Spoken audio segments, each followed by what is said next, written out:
but it's an issue of the heart. If you're only trying to be compliant, you have a different kind of conversation and interaction with parents. If you're trying to be collaborative, you go beyond compliance. See, I'm married, and there's things that I can do just to get by.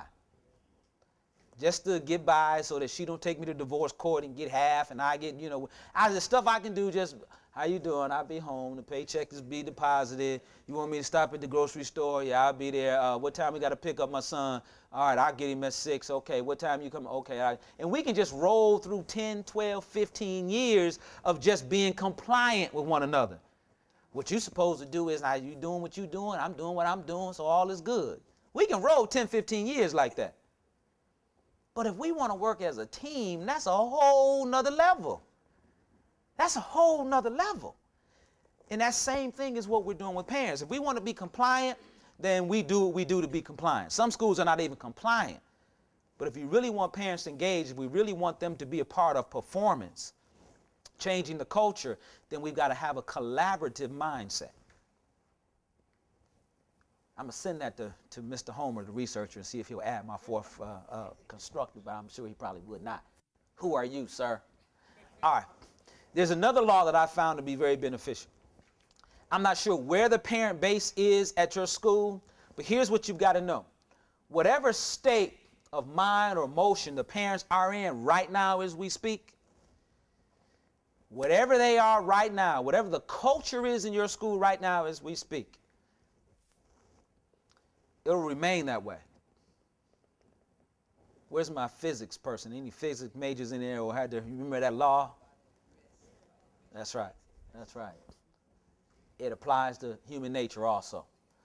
Your parents right now, whatever level they are, guarantee, whatever level they are, they will stay at that level unless a force is enacted upon them.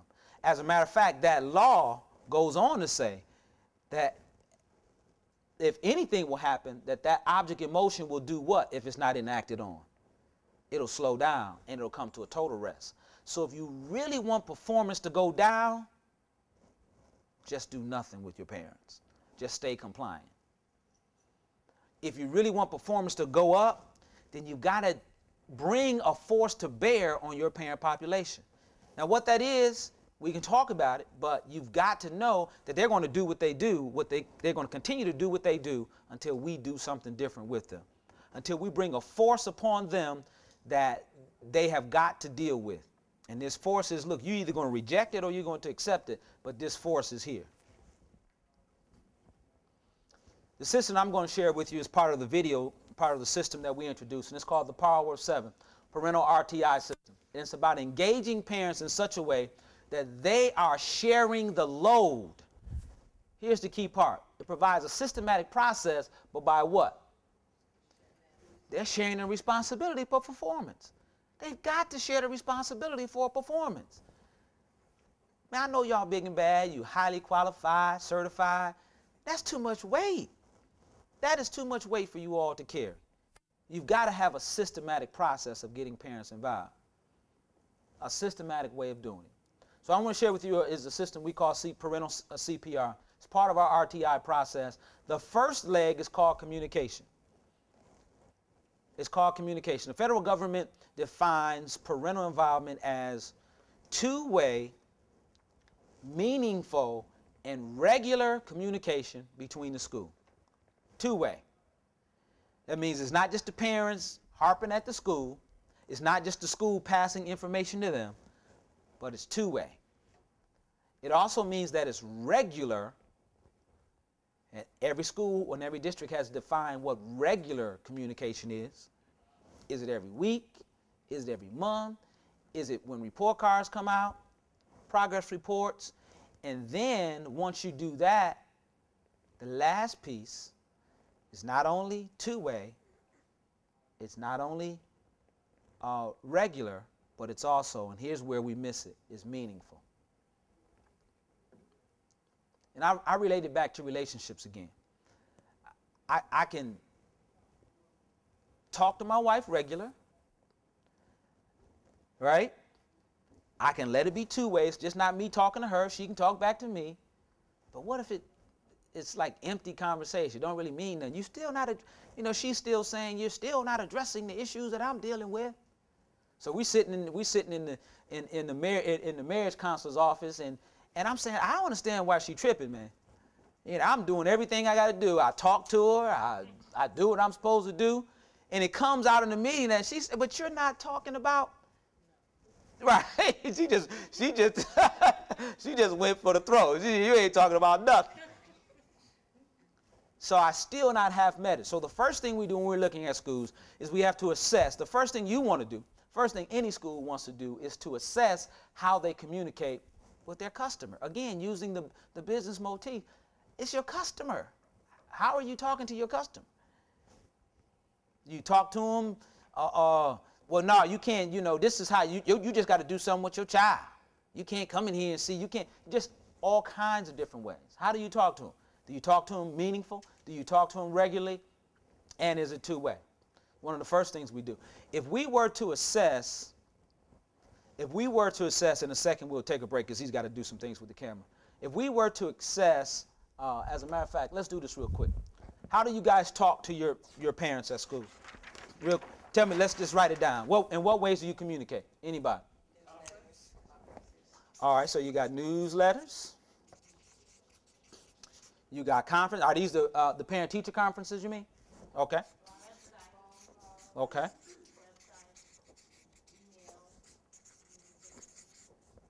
All right, somebody said calls. Okay, what else? Any other way? These are all communication methods, right? So we got newsletters, parent-teacher conferences, websites, emails, calls. Ooh, all right.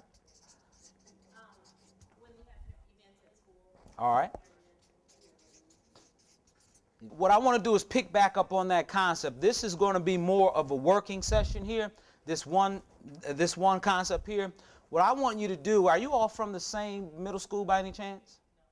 All right, perfect. At tables, perfect. So this will work out perfect. What I want to do is kind of lay out in front of you what communication looks like at your school. Not just practice, but capacity. So I'll show you what I mean by that. What I mean by capacity are the things that you all mentioned here. When you start talking about newsletters, parent-teacher conference, websites, email, calls, home visits, events, this is your school capacity to communicate. Now let's look at what the practice is. For instance, anybody using Power School here? Any of you guys? Power School? How about One Call? How about Teleparent? These are communication systems for parents. Zango, you're using One Call, Teleparent?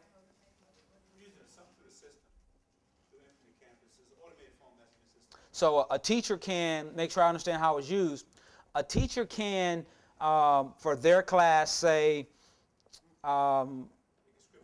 right, we're having parents you need to know that next Wednesday your child will be tested. Ah, okay, but a teacher can't script her own message and send it out. Okay, there's a system called One Call. There's a system called Teleparent that would allow a teacher to say to her students or his students, parents, please note that your child will be taking a very important test in the morning. Please ensure that they have the proper rest, so on and so forth. And that can go out.